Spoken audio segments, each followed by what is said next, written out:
Hello everybody and welcome to the Drydock episode 405. This week the questions are taken from guides 473 and 474 on the 6 original US frigates and the Japanese Tsukuba class armoured cruisers, the Wednesday videos on USS Kidd and USS Enterprise CV6 at Santa Cruz, and the Friday video on how you actually end up running a museum ship. Anson Ellis asks, after World War I, the victors were deciding what to do with the Imperial German Navy, but as I understand it, no one really wanted it, and each for a different reason. Did anyone want the ships, and could you go over the reasons why they did and didn't want them? So everyone was approaching it from a slightly different angle. Of course, whatever the Russians/Soviets thought, nobody really cared because they were in the middle of a massive civil war and there was no way anyone was ever going to give any ships to the Bolsheviks. And that essentially, from the winning side, left the Italians, the French, the British, and the Americans. Now, from those, everybody wanted to examine the high seas fleet because they wanted to look at and potentially test out and maybe even copy some of the technologies that the Germans had, or at least compare them to their own to see, what improvements could be made or what advantages their own fleet already had or didn't have that obviously could then be factored in. However, in terms of actually prolonged owning and operating the ships, the Italians had some interest in a select few German ships. They knew they didn't have the economy to operate any significant chunk of the high seas fleet, but they had taken some losses during the First World War, so they thought some war prizes would be nice to round out their fleet's numbers, and it would also allow them theoretically to get rid of some of their older ships. The French were in a very similar boat to the Italians, with the exception that obviously the French had, thanks mostly to infrastructure and partly to budgetary restrictions, fallen a little bit behind, and of course the Marine Nationale held itself to be a little bit higher than the Regia Marina at the time. And so they were a bit more enthusiastic about getting their hands on German ships. Again, not as a wholesale replacement for their entire fleet, but they certainly wanted to supplement their fleet with a considerable number of German vessels. Again, somewhat similar to the Italians also replacing some of their older ships. And historically, they would actually do that at least at a cruiser level, to a certain degree. The Americans weren't that interested in long-term ownership of many German capital ships, mostly because the vast majority of German capital ships operated 12-inch guns, and, well, the Americans have moved on to 14 and then 16-inch weapons. But, a little bit like the French, they did lack in modern cruisers. They had the Omahas under consideration at that point, but more modern cruisers wouldn't exactly hurt matters. And there was some interest in elements of the US Navy to maybe have their hands on a couple of German battlecruisers, not necessarily as long-term, we want to actually operate them as part of the US fleet for decades, but more as we're thinking about getting battlecruisers at this point, even if they've been deferred in 1918, and getting some idea of, having battlecruisers to play with for half a decade or so until ours come online might be quite useful. And then the British, as far as the British were concerned, they had, destroyers, cruisers, battle cruisers, battleships coming out their ears. They were decommissioning a bunch of theirs. They had no real interest in long-term owning or operating any significant number of German ships. Although, as I said at the beginning, like everyone else, they were quite interested in experimenting with various bits of German technology. However, you then had, so that's the individual people's interests in them. However, you also had the problem that Britain, as the primary custodian of the high seas fleet in the immediate aftermath of World War I, didn't want anyone else to get their hands on them because, A, they didn't necessarily know exactly how much of the high seas fleet each of the other navies wanted to operate, and they'd just been through one naval arms race, just handing a good chunk of that fleet over to someone else and leaving the Royal Navy in the same position as before wasn't exactly in their interests. But also, this alliance that had been formed to fight the Central Powers, while it was an alliance, it wasn't anywhere near as secure and as, in alignment with each other's interests as the Allies would be in World War II. And even in World War II, there were significant divergences of interest towards the end of it. And so, as far as the British were concerned, they didn't want anyone else to get their hands on any kind of potential advanced German naval technology if they could in any way prevent it. So they didn't want other people to get their hands on either the technology or large portions of the German fleet. But they also didn't want the expense of running it themselves. And so, although the nature by which the Germans ended up scuttling their fleet rubbed the Royal Navy up the wrong way for various reasons, which I'll probably go into in more detail when I do a dedicated video to the scuttling of the High Seas Fleet, from a political level, there was actually a great deal of relief that the Germans had done that, because it removed the question entirely from the board. You know, there was nothing anyone could do to take any significant chunk of the German fleet or examine most of their latest and greatest ships when they were all on the bottom of Scapa Flow. And what was left, like Baden, well, the Royal Navy could easily say, yeah, well, we're having that one for testing. It's basically near as much as makes no difference, irrelevant at this point.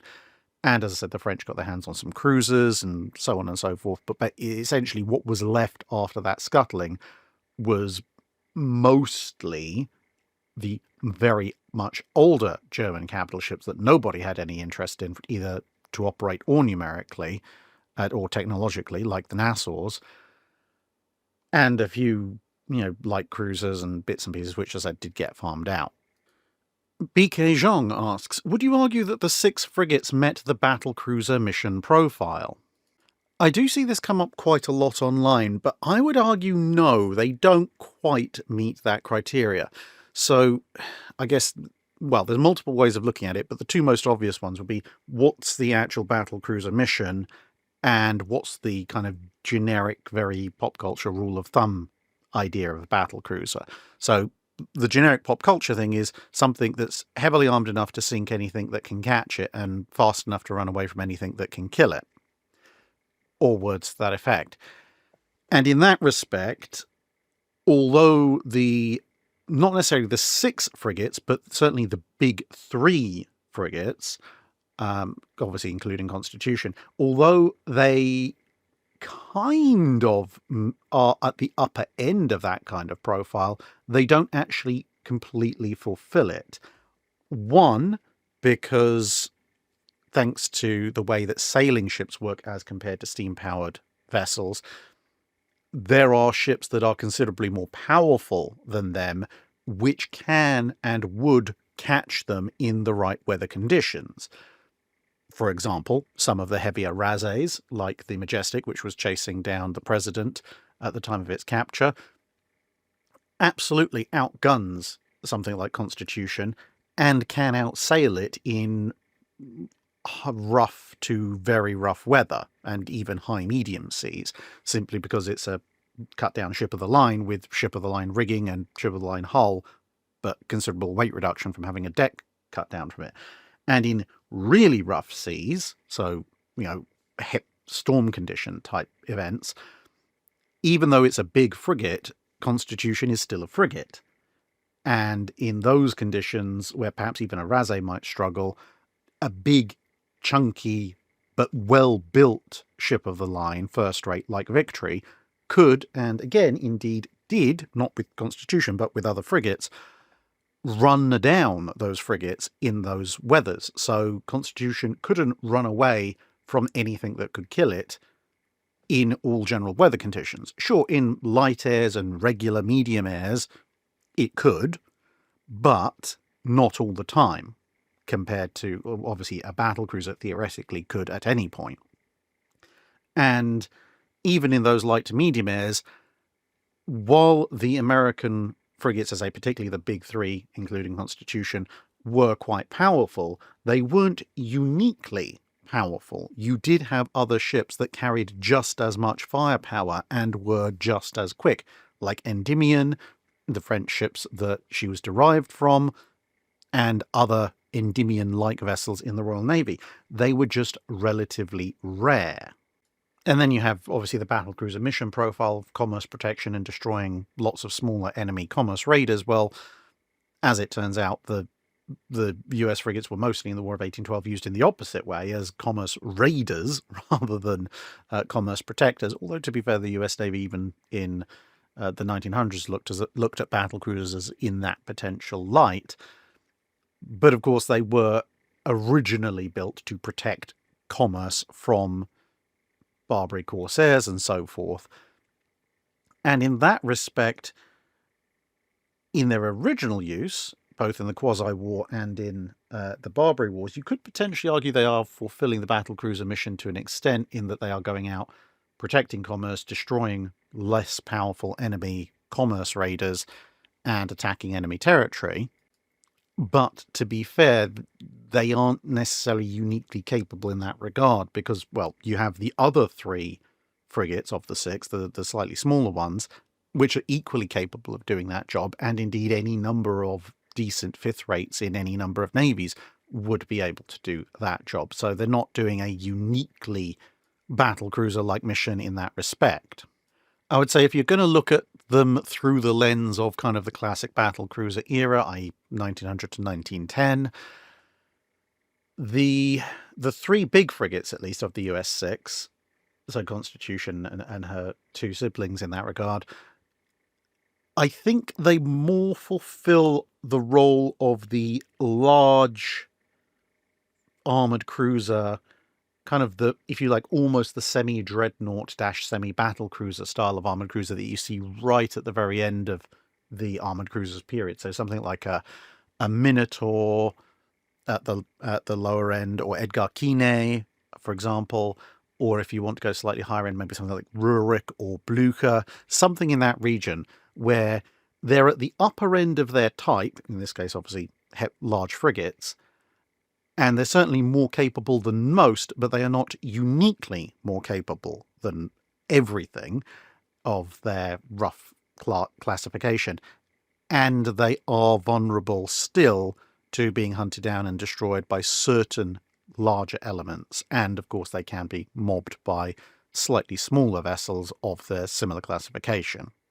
Although, in a slightly twisted irony, they did provoke ships that might be actually closer to Age of Sail battle cruisers, in as much you have cut-down Razes like Majestic with 32-pounder gun decks, and various other ships, both in the US Navy, built as responses to that, and in other navies to trying to kind of match that, because at that point you then do have ships that have the flat-out main gun deck firepower of an actual ship of the line, aka a capital ship, and they have the speed to, well, yeah, okay, frigates can catch them, but they'll kill frigates, and because they tend to have, as I said before, more ship-of-the-line style rigging, they can actually also outpace even big ships of the line in heavier weather, something that Constitution and her sisters just about couldn't.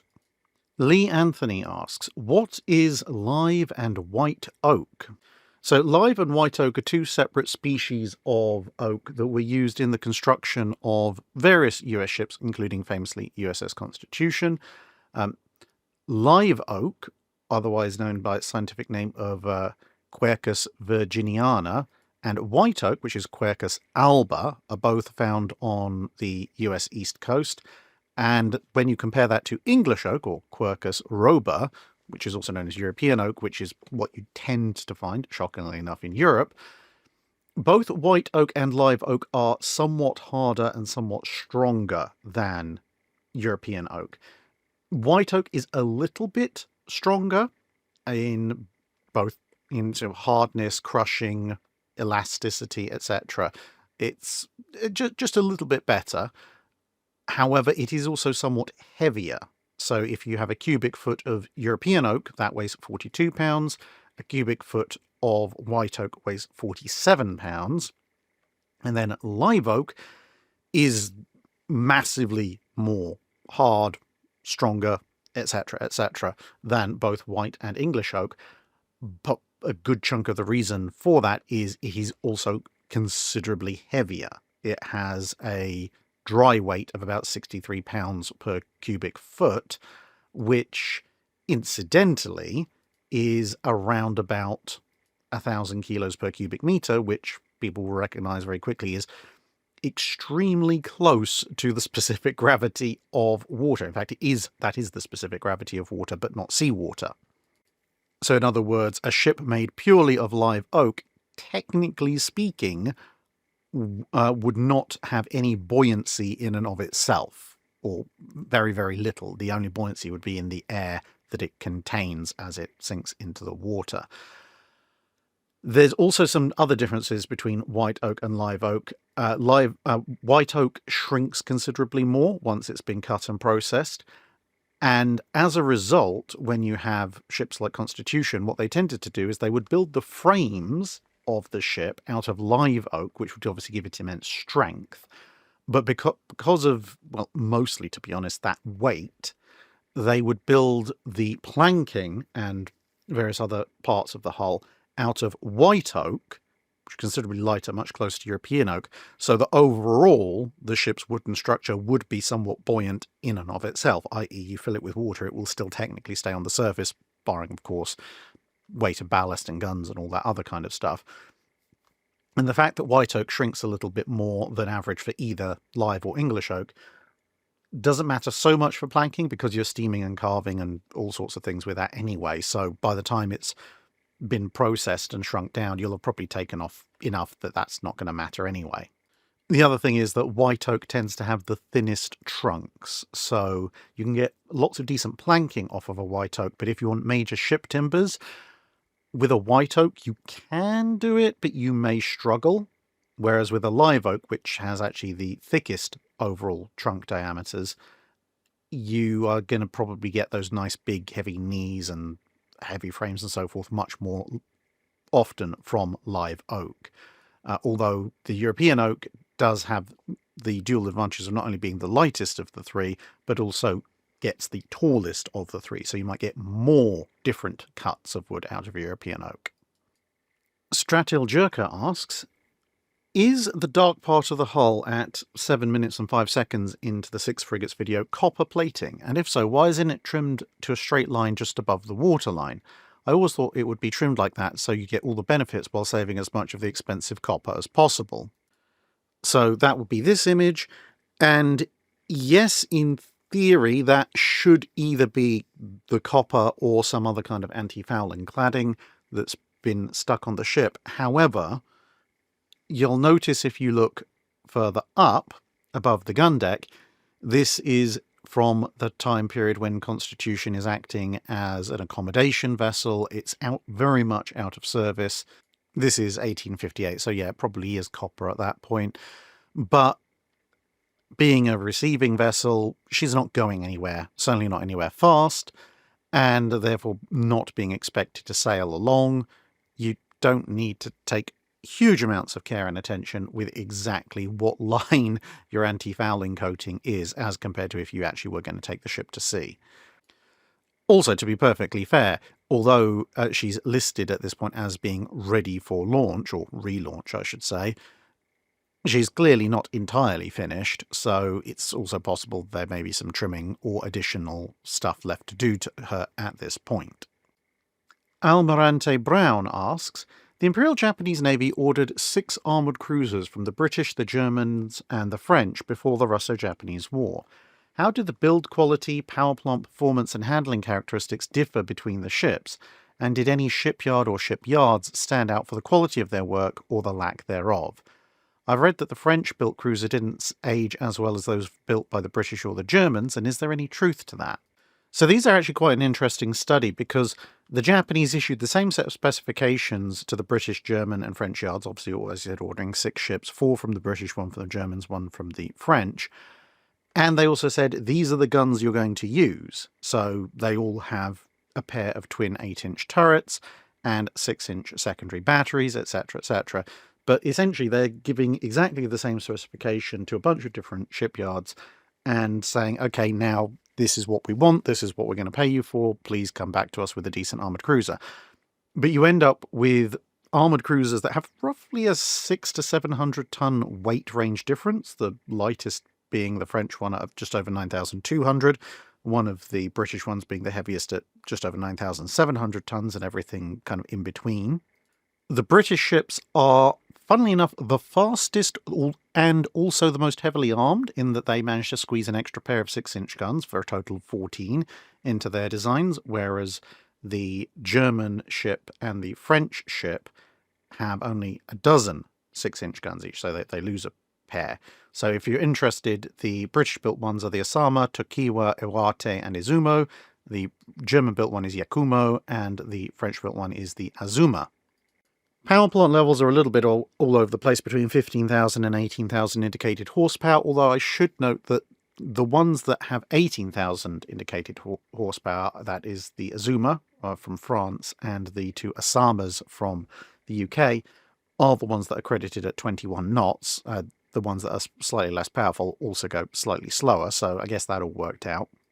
But it does seem that post the Russo-Japanese War, the French-built vessel didn't seem to go down as well with the Japanese as the others, because all the others, so the British-built ships and the German-built vessel, they all lasted pretty much on frontline service until the early 1920s, when, with the Washington Naval Treaty, they were variously reclassified as coastal defense ships or training ships, alternating between those roles, gradually drifting towards the training role. Although, interestingly enough, Izumo, one of the British-built ships, was actually reactivated as a frontline warship in the 1930s, taking part in various offensive actions against the Chinese, and for a very short period of time was actually active in World War II in the Philippines theatre, but then struck a mine and, once she was repaired, became a training vessel again.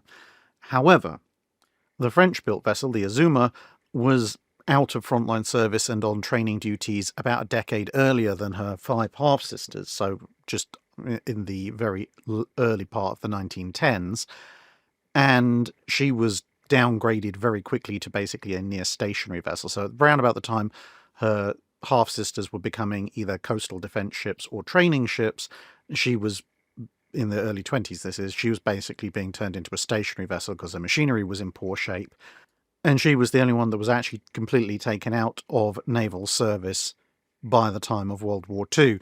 So she was stricken from the Navy list in 1941, and although she was still afloat, she was essentially just a disarmed stationary hulk, whereas the other 5 still had roles that involved them moving about a bit during the Second World War. Mr. Freddy asks, how effective are voice tubes for communication between different parts of the ship? It's quite surprising that voice commands can be carried with sufficient quality and volume to be understood tens of meters away in different compartments during, let's say, a battle. How large can a vessel be for voice tubes to still be an effective means of communication?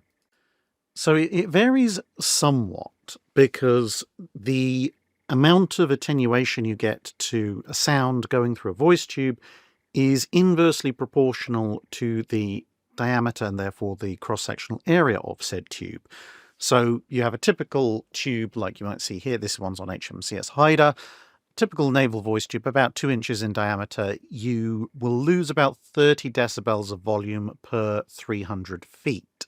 But that is based on, obviously, a 2-inch diameter pipe. If you have a slightly wider pipe, you'll lose less. But also, if the pipe, this is assuming the pipe is just a pipe. As you can see, these pipes are lagged with insulating material, and that will reduce the amount of attenuation you get. So in those cases, you might be able to talk considerably further. And for reference, normal speech is about 60 decibels. Whispering is about 20.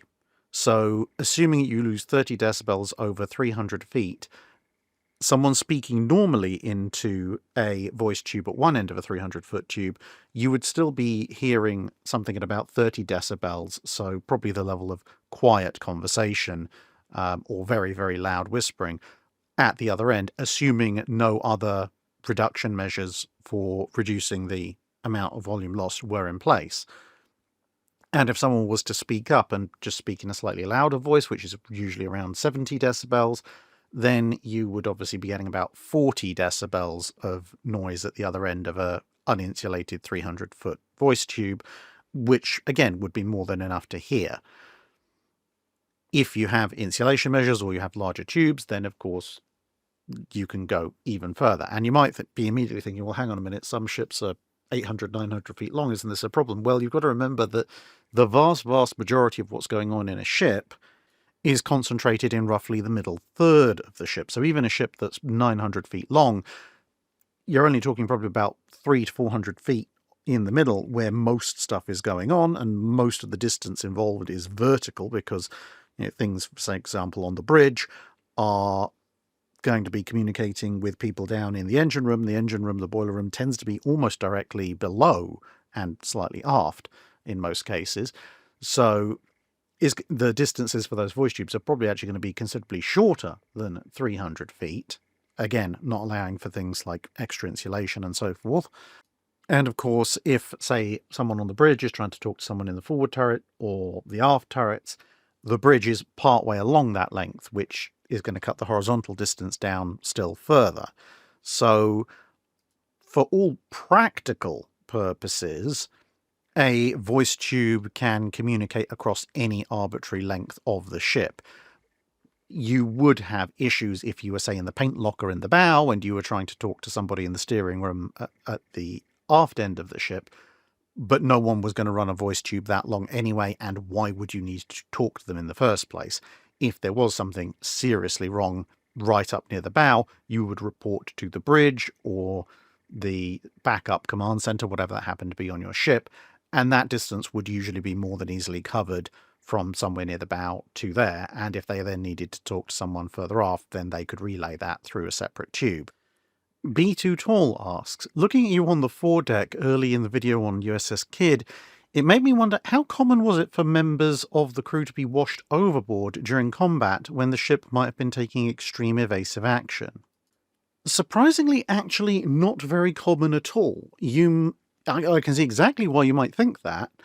However, the fact is, once the ship is locked down at action stations or general quarters, depending on your navy, most of the areas where you would be at risk of falling off the ship, so out on the bow, perhaps with water coming green over it, or on the sides or at the stern, on the fantail, something like that, most of those places you wouldn't be because, well, having people out and about on the deck when there are guns going off, both your own firing and potentially incoming shells as well, there's just no point. There's nothing for you to do out there. So everyone would either be in shelter or at an action station.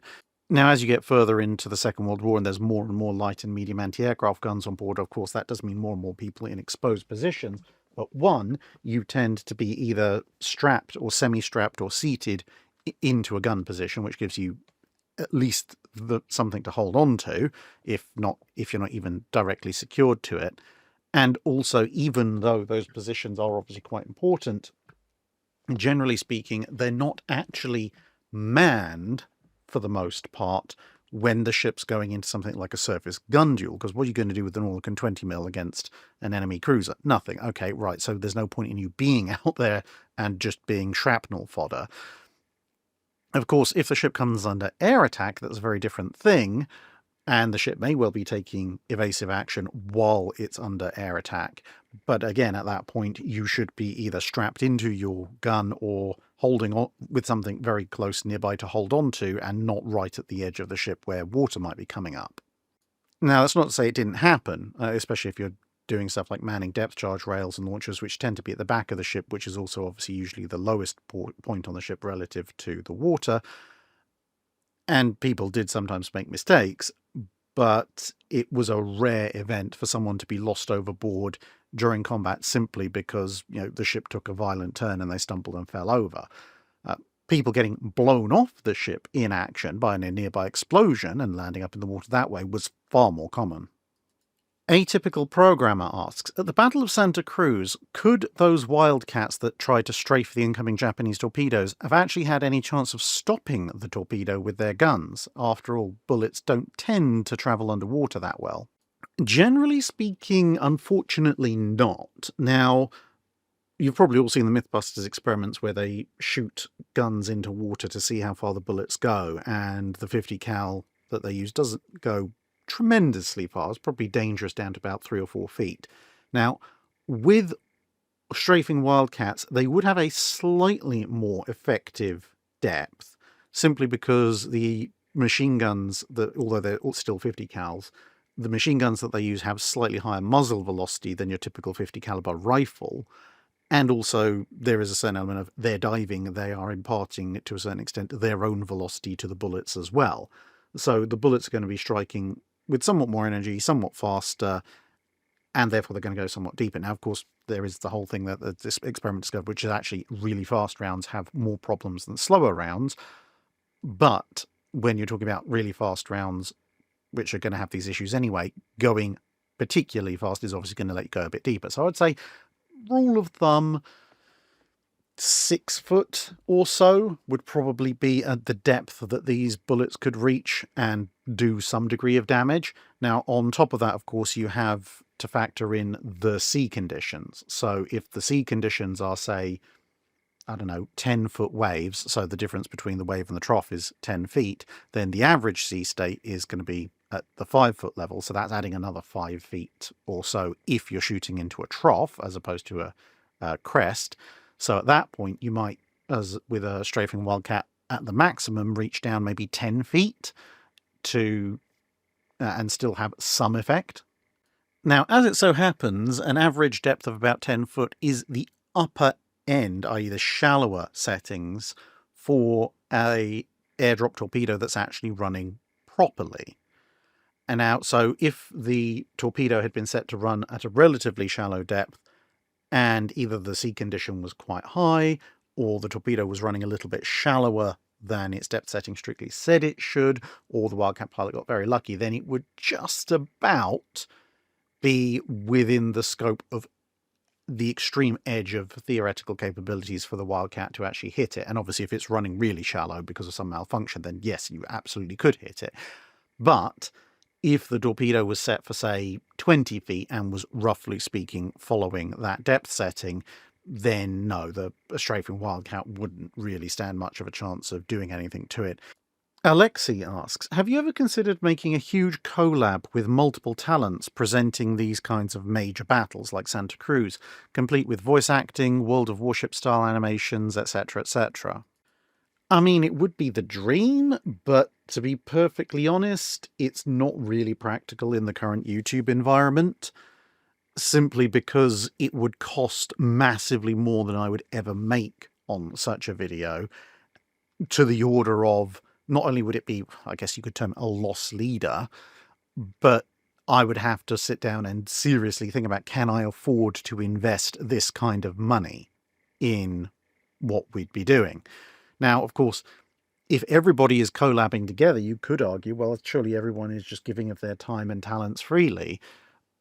But the thing is, I hesitate to say nothing is free, because some things actually are. But if you're looking at it from a professional perspective, time is money. You know, even if you don't want recompense for what you're doing, or you don't ask for it, there is a certain, I guess what you call an opportunity cost. So, you know, if I'm making a video, and let's say I'm a naval content creator, not necessarily Drac. So if I'm making a video, if I have 8 hours in the day, if I make a video for myself, my own channel, that is a video that's going to generate some revenue, hopefully, and therefore I am earning money back for myself. If I take the day and go, actually, you know what, I'm going to collaborate with these other people, and that video is going to be hosted on somebody else's channel, I'm not going to see any return on my time for that. So that's time that could go into my channel that's not going into my channel, therefore that's less money I'm going to be earning. Now, of course, if say it takes you a week to produce a video and you only do 1 video a month, and you're spending the other 3 weeks quite nice and happy, then sure, okay, at that point you might want to do so. But I can assure you from my conversations with most other history and naval history YouTubers and other similar historians, that's really, really not the case. You know, we'd all love to be able to work for a week and take 3 weeks off, but that's just not how it works these days. And of course, if you get professional voice actors in, they are going to want to be paid, understandably.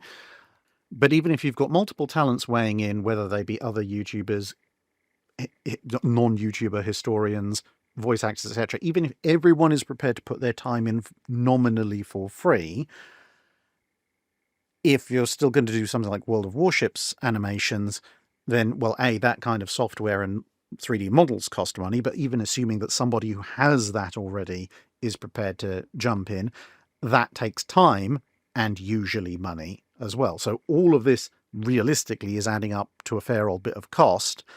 And even if absolutely everybody involved is prepared to just donate their time either for free or for perhaps a split of whatever money the video earns,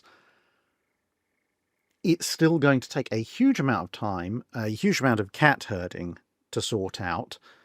And yes, you might get somewhat increased views from it, but also you might not get a particularly enhanced number of views. And even if you do get an enhanced number of views, it's exceptionally unlikely that you're going to get anything like the total number of views that's actually going to make realistically all the time and effort involved worth it from a financial perspective, or especially if you're profit splitting it, making it worth it from everybody's perspective. And you can look at some videos that have got millions of views over time. Sure, great, but little bit of behind the scenes stuff. YouTube does not monetize videos equally, obviously across genres, but also even across over time. So your CPM, your RPM, which is how much you actually get paid as opposed to how much YouTube generates, for the first week might be a certain amount. But if that video continues to rack up views steadily, the same number of views you got in week 1 in, say, week 52 a year later is not going to earn you even a fraction of what they would have earned you in the first week.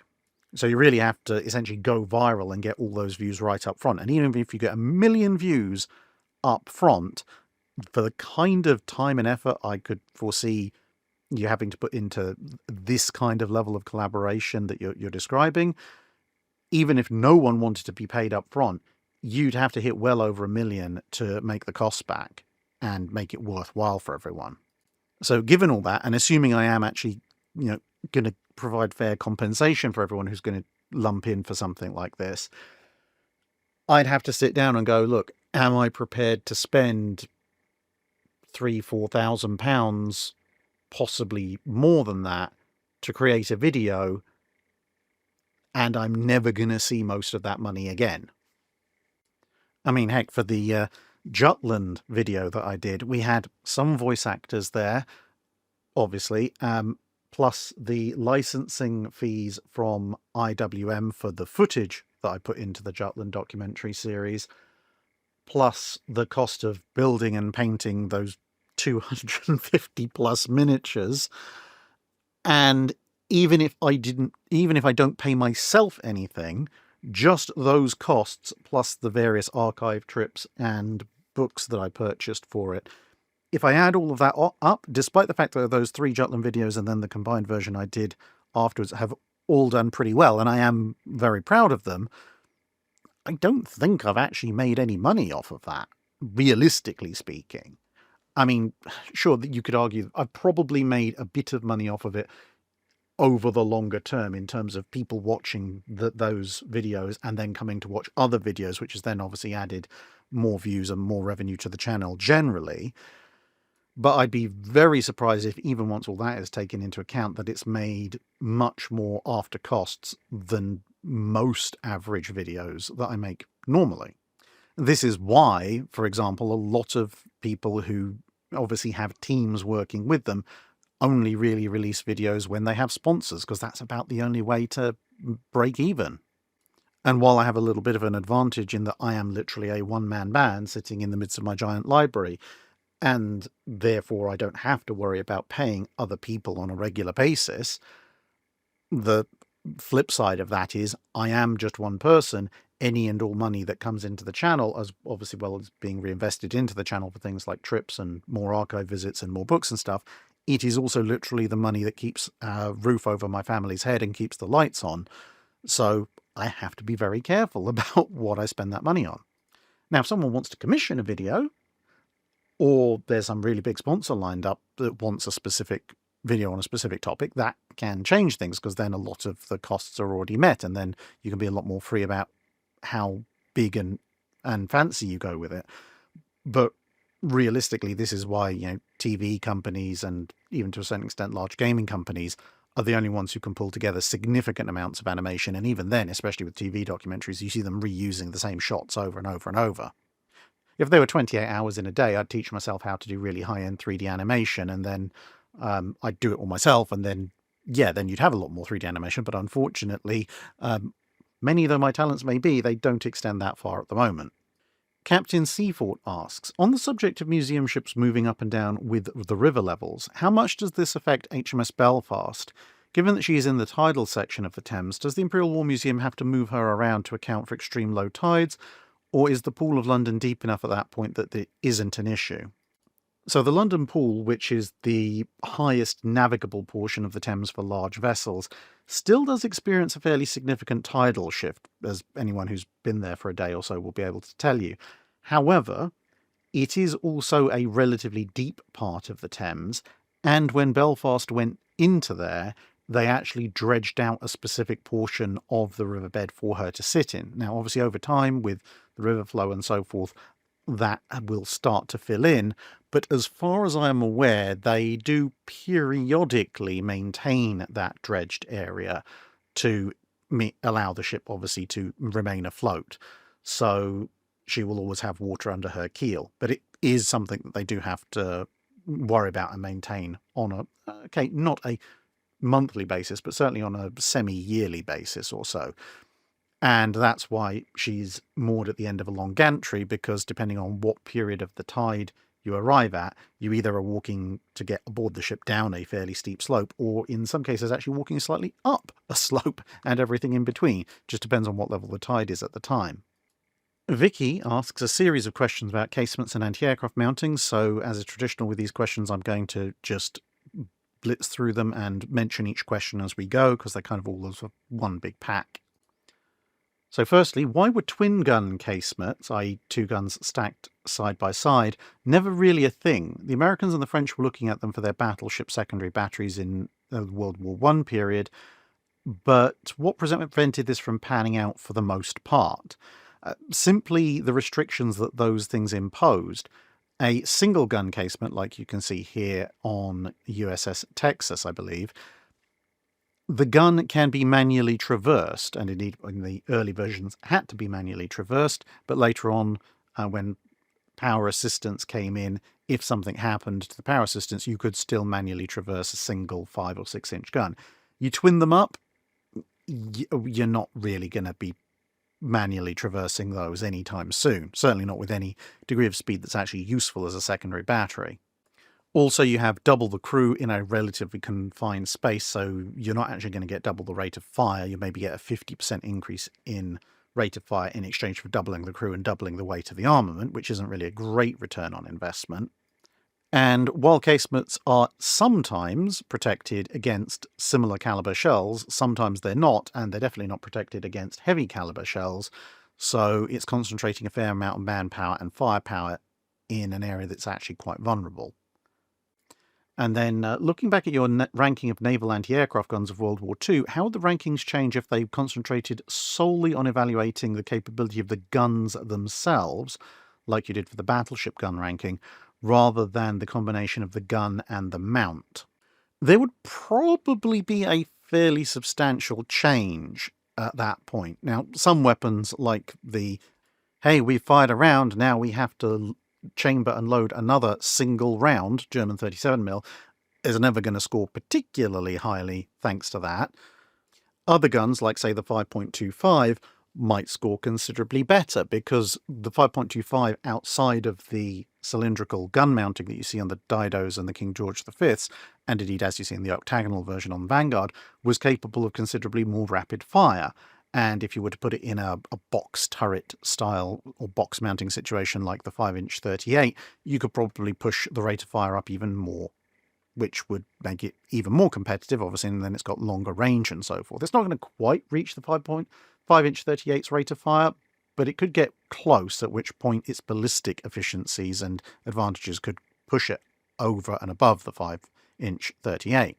But I think the key difference is that whereas with naval guns, one of the main reasons I disregarded the mountings for the most part was that whether the mounting can traverse at 3 degrees or 5 degrees a second or whatever generally doesn't make all that much difference in a naval engagement.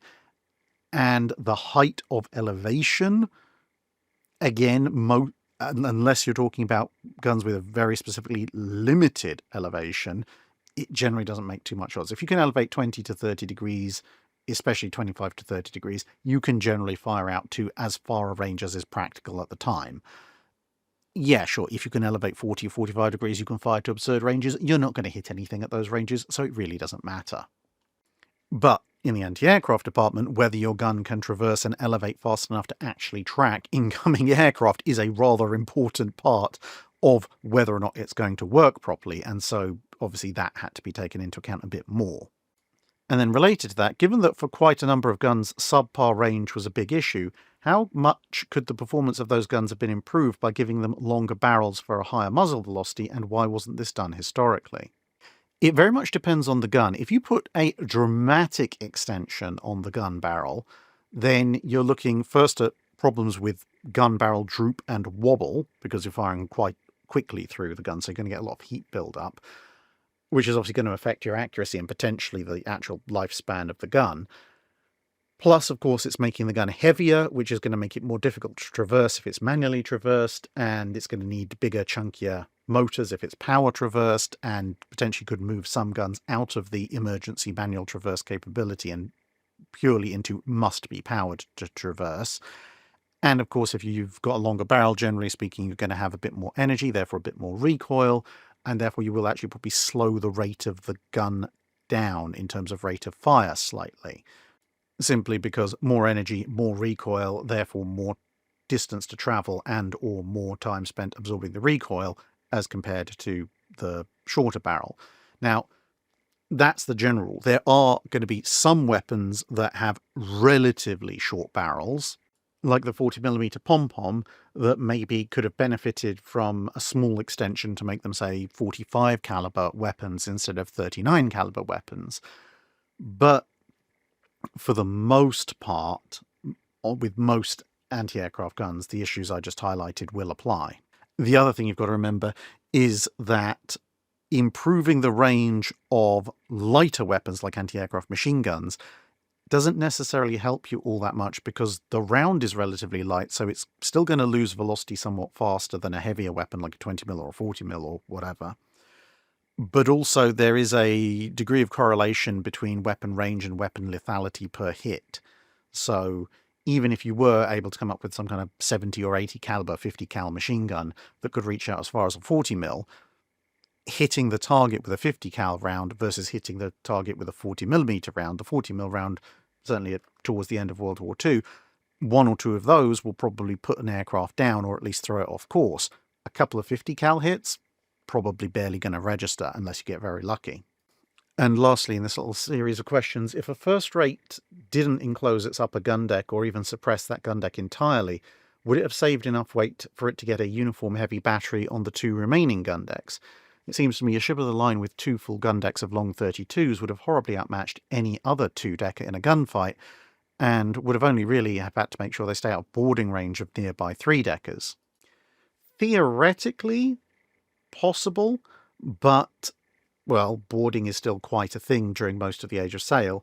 You'd also have to do some very interesting structural calculations, because obviously the middle gun deck of a traditional first rate is designed to support 24-pounders. If you want to put a 32-pounder armament in, you're probably going to have to strengthen the knees, make the knees larger, thicker deck planks, etc., just to support the weight of the guns. And that additional weight, plus the additional weight of the battery on that second gun deck, may have a more adverse effect on stability than the beneficial result of stability of removing the upper gun deck generally. Now, later on, with things like the Seppings and Simmons reforms and stronger hulls and so forth, you do get uniform 32-pounder armament, but I suspect for the classic Age of Sail, up until about the end of the Napoleonic Wars, I suspect that the overall effect on stability might have been somewhat adverse, and therefore that's why they didn't do it. Although you'd have to run some calculations to work that out for certain. Brian Smith asks, I was wondering if any countries have a rationale for the naming of their task forces, task groups, or fleets. For example, why was Task Force Z given that name, or why were Task Force 3858 or any other task forces given their names? It very much depends on the Navy. So, for example, with the Royal Navy, there's not a huge amount of specific rationale behind the naming of various forces, except for the fact that they have a letter available and it hasn't been used in some other force. So, for example, if you look at when the Second World War begins, the Royal Navy and the Marine Nationale come up with, I think it's something like 7 or 8 hunting groups to go after Graf Spee. And they're all go in alphabetical sequence, except for J. They skip J for whatever reason. I think maybe there was already a Force J around. But otherwise, it's kind of either side of J. And that will, of course, include things like H and K. But then once the Graf Spee is brought to bay by Force G, one of the hunting groups, then all the other groups are dispersed. But then Force H pops up again a little later on, based out of Gibraltar, and obviously goes on to quite a bit of fame in that particular iteration. Similarly, there is a Force K, which is part of the hunting group for, or the hunt for Graf Spee. But then that gets reconstituted no less than 3 other times, including twice as forces raiding from Malta against Axis convoys in the Mediterranean, which is the 3rd and 4th iterations of Force K. With the US in World War II, there's actually a bit of a shift, because at the beginning of the war, task forces are just sequentially numbered. So there's an operation, you put together a bunch of ships to do that operation, that becomes task force whatever the next numerically available number is. And much like with the Royal Navy, that meant you could have multiple task forces over a fairly short period of time that shared the same number. So, for example, Task Force 16 and Task Force 17 are both used in numerous different operations in the early part of US involvement in World War II, because, well, Task Force 16, in its first iteration, it's done its job. Okay, that number is now free because we're no longer doing that job. And, oh, we're starting this other task force over here. Well, guess what? 16 is the first numerically available sequence. But if you've got 16 currently in use and there's another operation coming along, well, guess what? That's Task Force 17.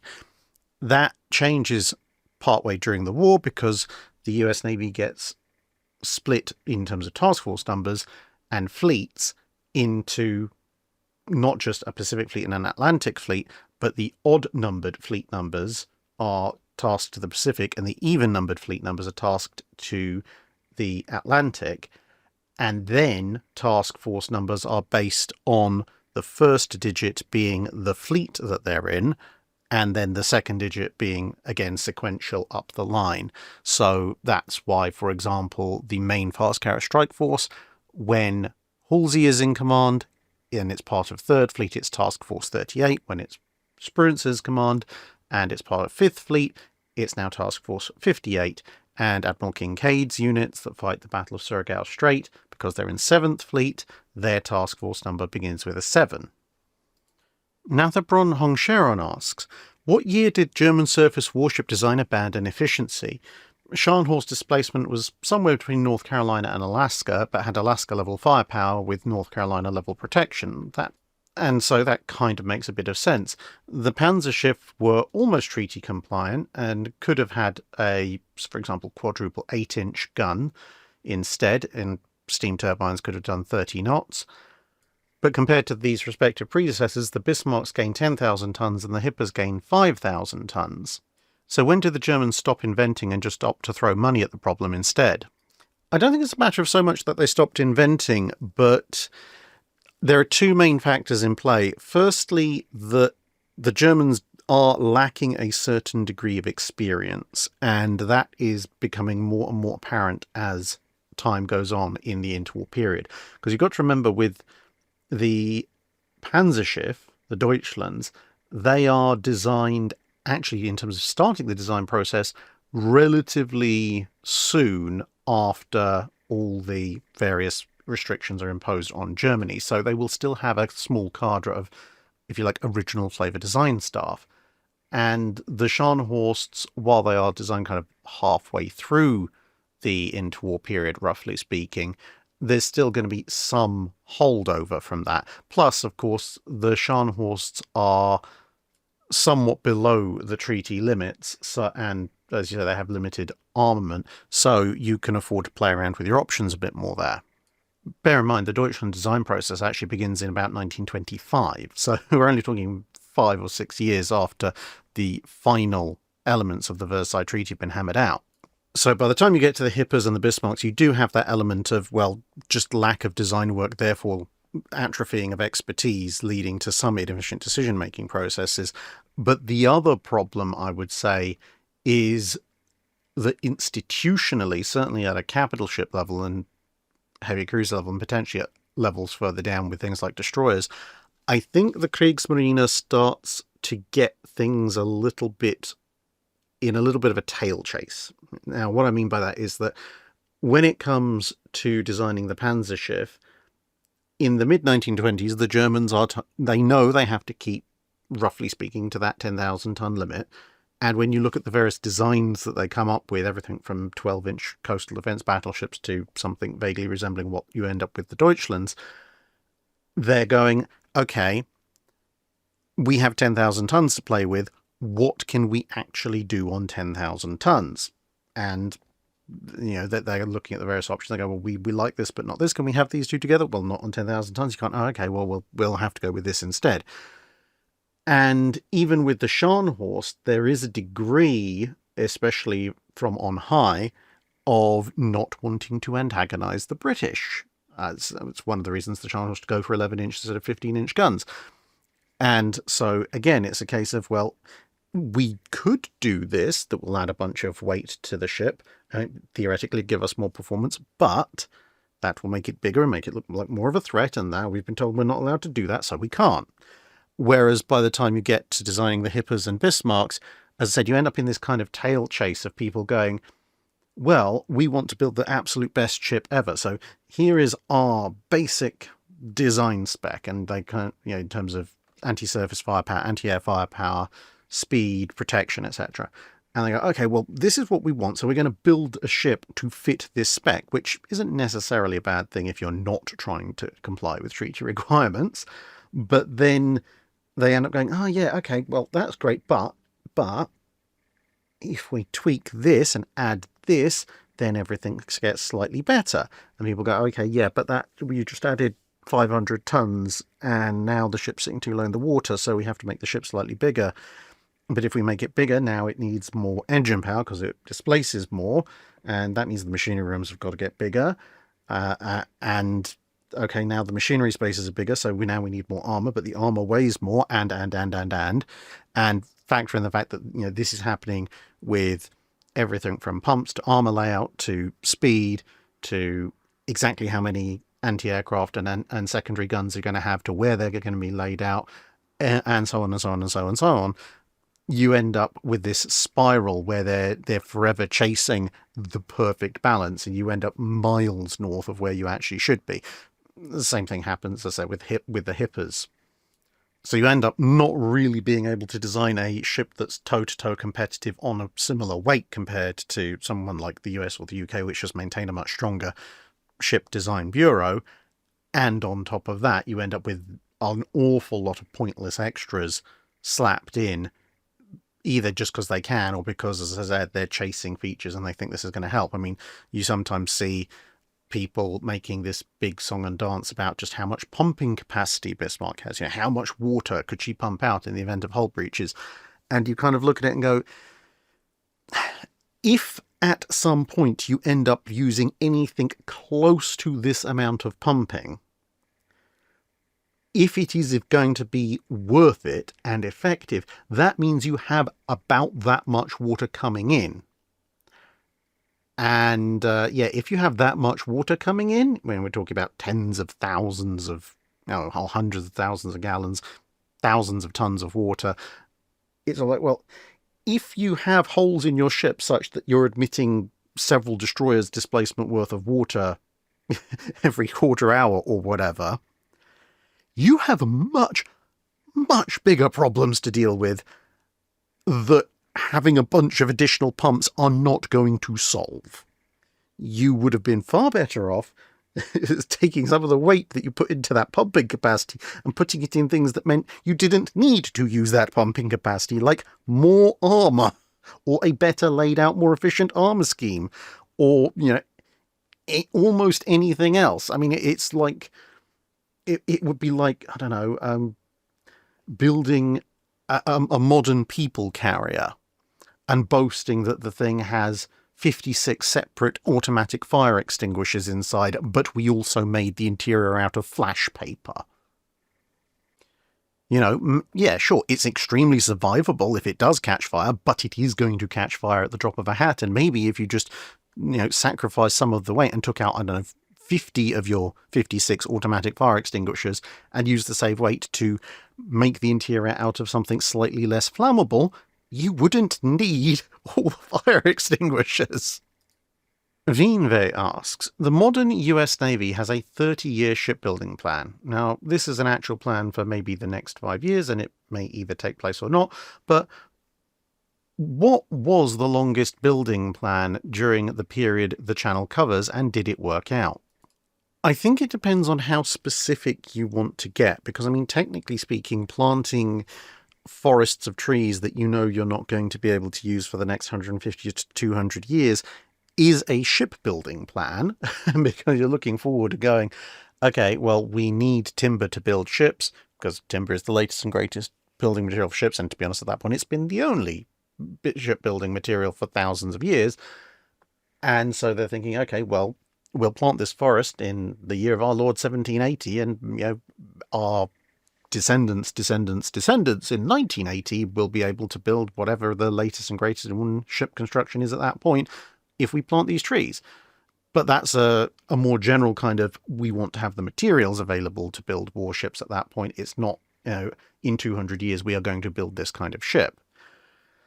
I think the longest term building plan that I could definitely put my finger on in the time period that the channel covers, where they are thinking in, not necessarily obviously design specifically, as in we will build this ship in 20 years or whatever, but where they're going, we will decommission these ships and we will put these ships into commission and these ships will last until then, and this is how the Navy will look. You're probably looking at the interwar fleet building plans, because at that stage you have the moratorium in the 1920s on capital ship construction, and you have rules on when ships are going to age out and when they can be replaced, and navies start to calculate very early in the 1920s, okay, this is what we've got, this is probably what we're going to have to roughly do in terms of refit and modernization to keep our respective fleets active and up to date during their somewhat extended lifespans. And then these ships are going to come up for scrapping at this point, so we're going to need designs ready to build at this point, and this is our cycle. And so to replace our entire existing fleet, our last ship, whether that be something like Colorado for the States, Nagato for the Japanese, Nelson for the British, our last ship is going to come up for going out of service in somewhere in the middle of the 1940s, and then we're going to have to build this, and that will then be built into, say, the late 40s, and that will maintain our fleet. And obviously that is all assuming that the treaty restrictions remain in place. And even in the late 30s, when they're looking at an environment where they realize that, yeah, perhaps the treaty limits are long gone at that point, even if some people haven't realized that, they're still looking at forecasts where they're saying, okay, well, this ship will last us into the early 1950s, and then it will need replacing, and we're going to also want to expand our fleet. So, our fleet in 1952, 1953 will look like this. And, I mean, that's still looking 15 or so years ahead at the time that they're talking about this. Of course, none of that quite works out, because then World War II comes along and throws a curveball at everybody. Brendan Boersdorf asks, I think as I recently was looking at the Dutch ocean liner Opt 10 Noort, and I read it used a set of Lentz compound engines. What are these engines, and why were compound engines still being used when Noort's sister ship had quadruple expansion engines? This seems a bit odd unless the Lens has something very special about its engine type. I can't find much information about it because Lens seems to have mainly made train engines. So Lenz's developments were mostly around valves and the specific ways in which you got steam from cylinders out and into cylinders, and how you did that in a fast and efficient manner without causing massive amounts of wear and tear. Most of the information I can find about the engine type as used in Op 10 Noort was that it was what was called a four-cylinder compound engine. So you have a single expansion engine, a compound engine, or a double expansion engine, triple expansion, quadruple expansion, and that is all to do with the number of stages of expansion within the steam, so the pressure of the steam. So in a quadruple expansion engine, for example, you're taking steam at 4 different pressures in 4 different stages and extracting useful work from all of them. Now, that doesn't necessarily mean that you will have exactly 4 cylinders in a quadruple or exactly 3 cylinders in a triple, because you can have, especially at the lower pressures, multiple cylinders for the same pressure stage, because of course you want to generate a total force that is similar. And if you have very high pressure, obviously that's expressed in various ways, but very commonly at the time psi, pounds per square inch. So if you have very high pressure steam, you'll need a small surface area to exert a given amount of force. However, if you're down on the 3rd or 4th expansion stage, then if you want a similar level of force, then if you've got a much lower pound per square inch, you need more square inches to add up to the same amount of force. So that's why, for example, if you look at some Liberty ship engines, they're vertical triple expansion engines, but they actually have 4 cylinders because the 3rd stage of expansion has 2 cylinders at the same pressure.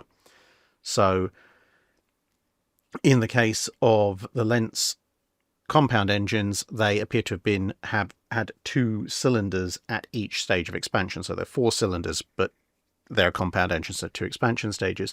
And they appear to also have used the various Lens copyrighted valve and other systems for transferring steam, which meant that they needed less maintenance and they used fewer mechanisms to transfer the steam and do it somewhat more efficiently. Of course, there are drawbacks about using copyrighted elements, which mean you can only source spares from one specific manufacturer, and it, as far as I can tell, was a slightly more complex and therefore expensive machine up front.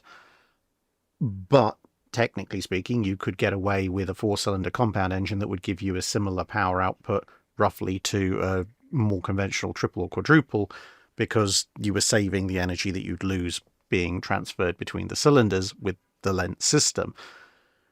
And I think what was happening in this particular case was probably that you had your conventional engine for the period if you don't want to go particularly quickly in a merchant vessel, so a quadruple expansion engine, and then someone's come along and said, well, hey, this Lens engine, you know, we think that we could give you better performance and or better efficiency for a roughly similar speed output. And much like they did in the 19th century, because calculation facilities and so forth are somewhat limited, instead of trying to model the entire thing, you know, theoretically, they've just gone, okay, well, as long as you're prepared to guarantee a minimum level of performance, we'll build one ship with the normal engine and we'll build one ship with this other kind of engine, and we will compare the two and make a decision based on, you know, cost and efficiency and fuel consumption and so forth as to which one we'll use going forward. And that wasn't actually that uncommon even in the 1910s and 1920s, because, I mean, look at some of the US Navy battleship classes of the time, where they'll build one ship with turbines and one ship with vertical triple expansion engines, and they do similar things with various ships that they build when it comes to things like turboelectric drive, where it's essentially the same hull, different engine type, compare and contrast the two, and then make a decision what to do in the next class based on that.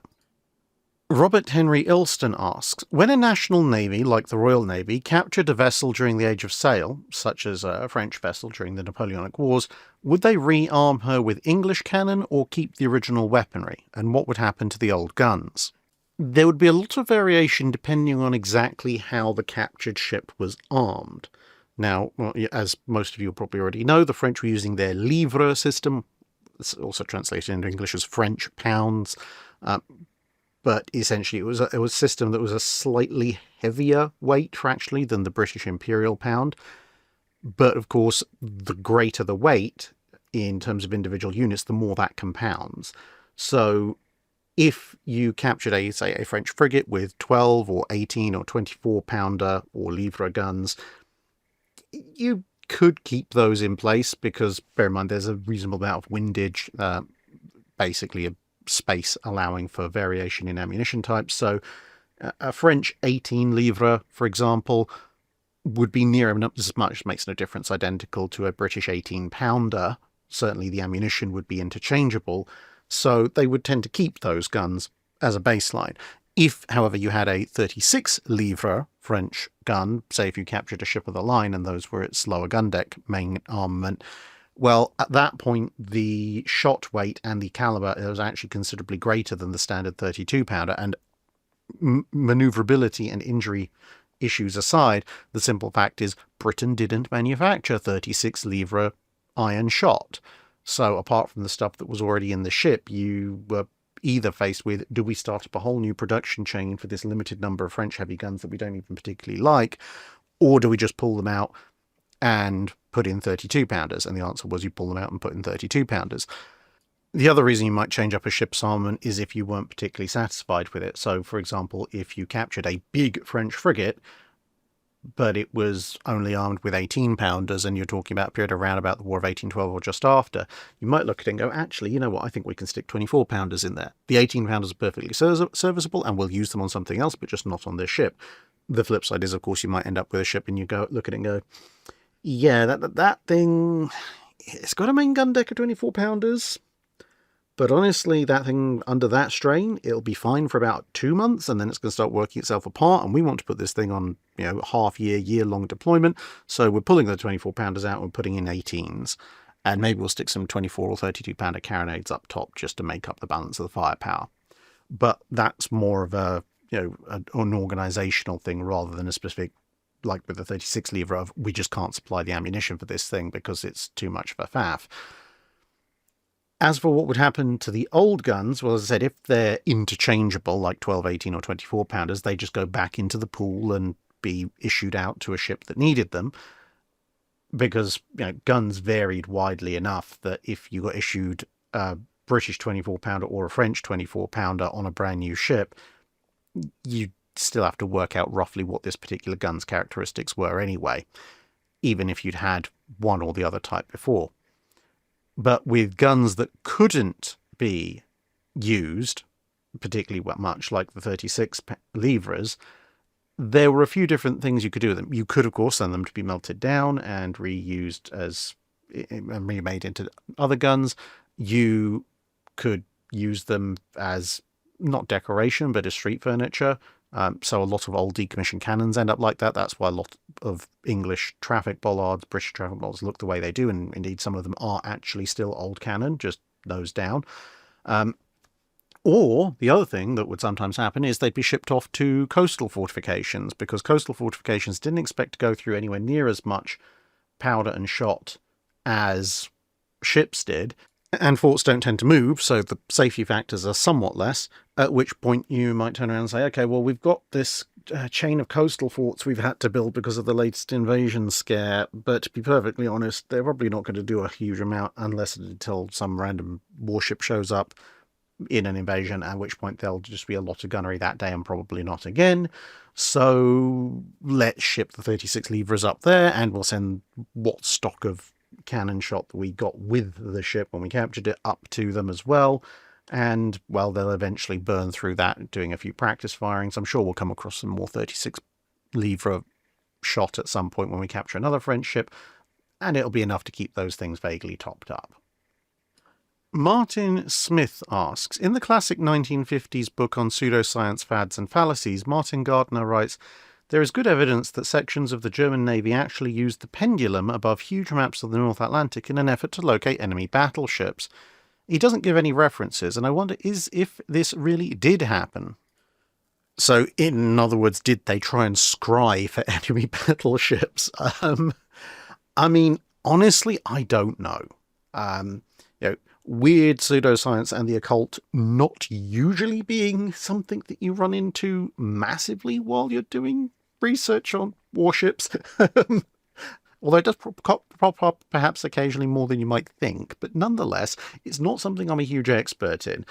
So, yeah, I don't know. But did the Germans in World War II get involved in some really weird pseudoscientific and occultish practices? Yes, that much is documented. They had some very weird beliefs, or at least, shall we say, sections of them did. Certain elements of the Nazi Party and certain of the Nazi higher-ups. Whether they truly believed in some of that stuff, or whether it was a case of, almost like like Benny in the original Mummy movie, where he tries to ward off the mummy by cycling through about 16 different religions, and it was just a case of might as well, try and enlist all possible forms of divine power to help us in our war efforts, or whether it was, I don't know, some late middle-aged midlife crisis that Himmler was going through or something like that. I genuinely don't know, but it is established that the Nazis did get up to some, or as again, elements of them got up to some really weird and wacky stuff when it comes to that. So if someone said to me like this, did some people in the Kriegsmarine try and use a big brass pendulum and a map to scry for the locations of British battleships using occult spells and magic? I wouldn't necessarily be surprised. I'm sure someone at some point did. It certainly wouldn't be the weirdest thing that people on both sides tried in World War II to deal with their enemies. Although it is quite an amusing thing to imagine. And that brings us to the end of this week's Drydock. Thank you very much, everybody, for listening, and I hope to see you again in another video soon. Bye for now.